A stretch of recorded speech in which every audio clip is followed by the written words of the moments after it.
Political pressure rarely builds overnight. It accumulates quietly through numbers, reports, and moments when explanations stop landing the way they once did. In recent days, newly released figures have shifted the tone of political discourse in a way that demands attention. These aren't speculative claims or partisan talking points. They're official data points that have entered the public record, and with them, questions are growing about how prior commitments align with current realities. The pressure mounting now isn't driven by a single event or scandal. It's the product of expectations meeting evidence. And when that happens in the political arena, the space for maneuvering narrows considerably. What makes this moment distinct is the timing. These figures didn't emerge in a vacuum. They arrived at a point when public trust was already being tested, when budgetary promises were under scrutiny, and when the gap between rhetoric and outcomes had become a focal point of debate. Numbers have a way of cutting through spin. They land differently than speeches or press releases because they carry the weight of verification. When figures are released that contradict prevailing narratives or raise doubts about stated goals, the political calculus changes. That's precisely what's happening now, and it's why the conversation has intensified so rapidly. The data in question comes from official government sources, released as part of routine fiscal reporting and policy assessments. These aren't leaks or whistleblower revelations. They're sanctioned disclosures, which makes them harder to dismiss or reframe. The figures cover a range of areas, including public spending patterns, program outcomes, and economic indicators tied to key policy initiatives. What stands out isn't necessarily that the numbers are catastrophic, but that they diverge from earlier projections and commitments made with considerable confidence. When a government sets targets and those targets aren't met, or when expenditures don't match stated priorities, it creates a credibility gap. That gap becomes particularly pronounced when the figures are made public during a period of heightened political sensitivity. The release came through standard channels, published in budget reports and departmental reviews, but the context gave them weight they might not have carried in quieter times.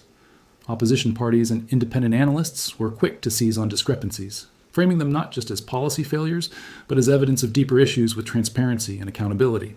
The data itself is complex, spanning multiple sectors and requiring careful interpretation, but the headline takeaways were clear enough to fuel immediate political response.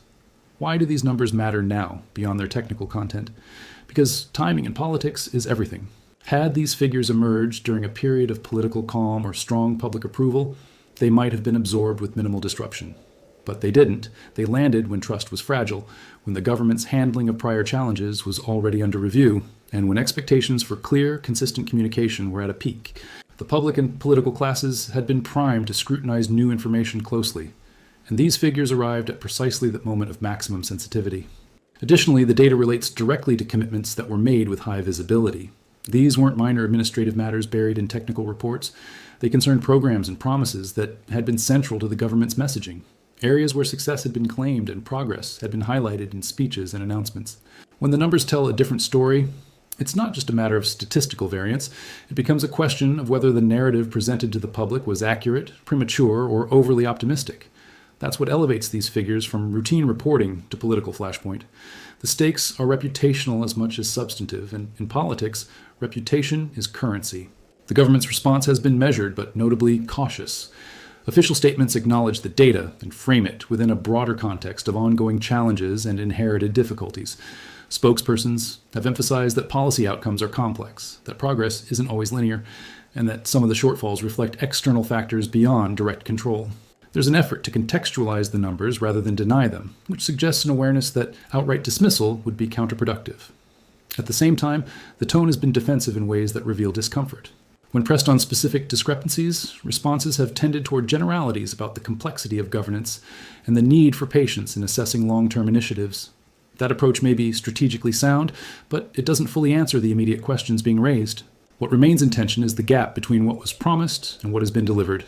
And no amount of contextualizing can make that gap disappear if the numbers continue to point in the same direction.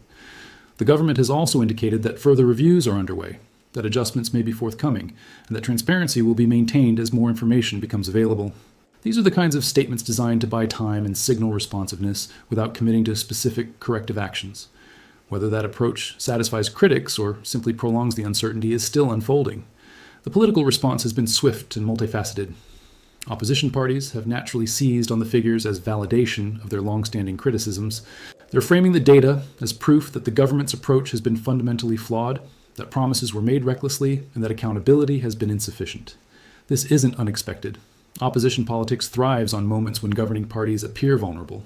and these numbers provide concrete material for critique. But the response goes beyond partisan opportunism.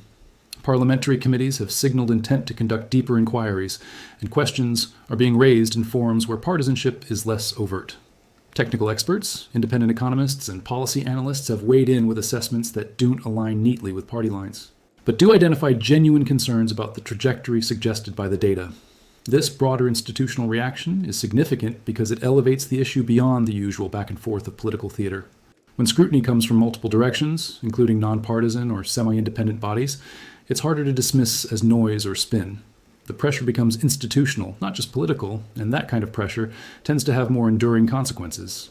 There's also a procedural dimension emerging. Calls for audits, for expanded reporting requirements, and for greater transparency in how figures are compiled and presented are gaining traction. These aren't just rhetorical moves. They represent efforts to reshape the accountability architecture in ways that would make future discrepancies harder to obscure. Public perception has shifted in subtle but measurable ways. While there hasn't been a dramatic collapse in support or a sudden surge of outrage, recent polling suggests declining confidence in the government's handling of key issues. The numbers released have contributed to a broader sense that things aren't progressing as promised, that optimism was perhaps unwarranted, and that leadership is struggling to meet the moment. Perception often moves faster than policy. People do not wait for comprehensive policy reviews or detailed explanations to form judgments about whether a government is succeeding or failing. They rely on signals, on whether what they're being told matches what they're experiencing or hearing from credible sources. When official data contradicts official messaging, it sends a signal that's hard to ignore. This doesn't mean public opinion is turned irreversibly or that political consequences are inevitable, but it does mean the government is operating in a more skeptical environment. Trust, once eroded, is difficult to rebuild quickly. And the longer questions linger without satisfying answers, the deeper that erosion becomes. The emotional tone of public discourse has also shifted.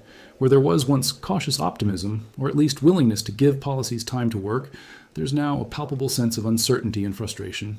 That shift in tone matters because it influences how future announcements are received, how credible new promises appear, and how much patience the public is willing to extend. To understand why these figures carry such weight, it's essential to recognize they didn't emerge in isolation. The challenges they reveal were building long before the data was released. The government inherited a complex set of economic, social, and institutional pressures. Budget constraints, demographic shifts, global economic volatility, and the lingering effects of prior policy decisions all shaped the landscape within which current policies were being implemented. Some of the shortfalls reflected in the new numbers are traceable to these inherited difficulties. That context is important and shouldn't be dismissed. However, context can explain but not excuse. When a government makes ambitious commitments, it takes ownership of the outcomes associated with those commitments, regardless of the starting conditions. The question isn't whether challenges existed, but whether the government's response to those challenges has been adequate, transparent, and aligned with what was promised. The new figures suggest misalignment, and that's what's driving the pressure. Additionally, decisions made in earlier phases of this administration are now being revisited in light of the data. Choices about spending priorities, about which programs to emphasize and which to scale back, about how aggressively to pursue certain reforms, all of these are being re-examined with the benefit of hindsight and hard evidence. Some of those decisions, which seemed defensible or even prudent at the time, now appear questionable. That's not necessarily a judgment of incompetence, but it does raise questions about judgment, foresight, and the quality of advice and analysis informing key decisions. Despite the clarity the new figures provide in some areas, much remains uncertain. Not all the data has been fully analyzed, and some of the implications won't be clear until additional reporting cycles are complete.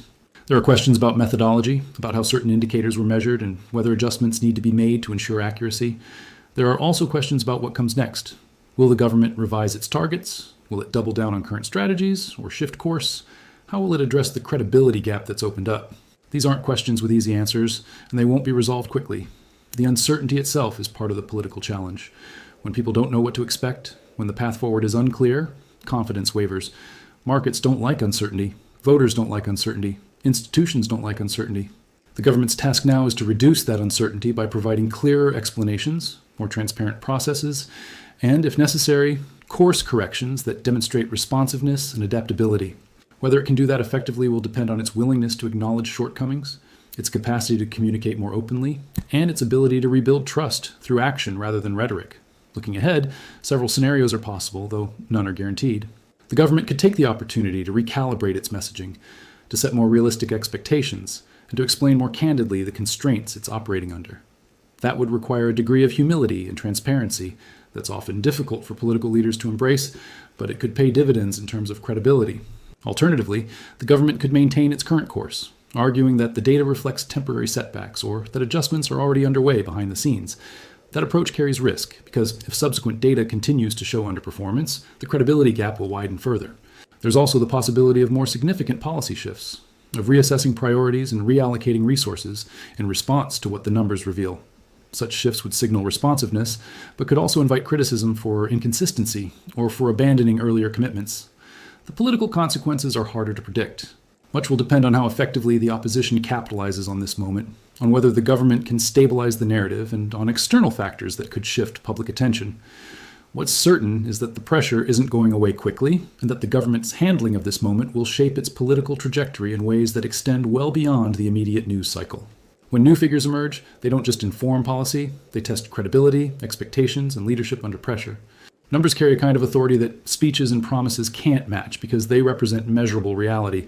Governments rise and fall not just on what they promise, but on whether they deliver, and the gap between promise and delivery is most visible when data is released that allows for objective assessment.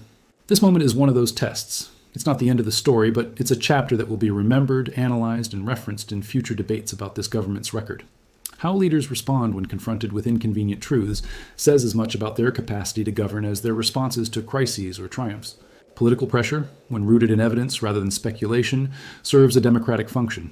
It holds power accountable, demands transparency, and ensures that the gap between rhetoric and reality doesn't grow too wide. That's the process unfolding now, and its outcome will shape not just this government as fate, but the broader standards of accountability that define the political culture going forward.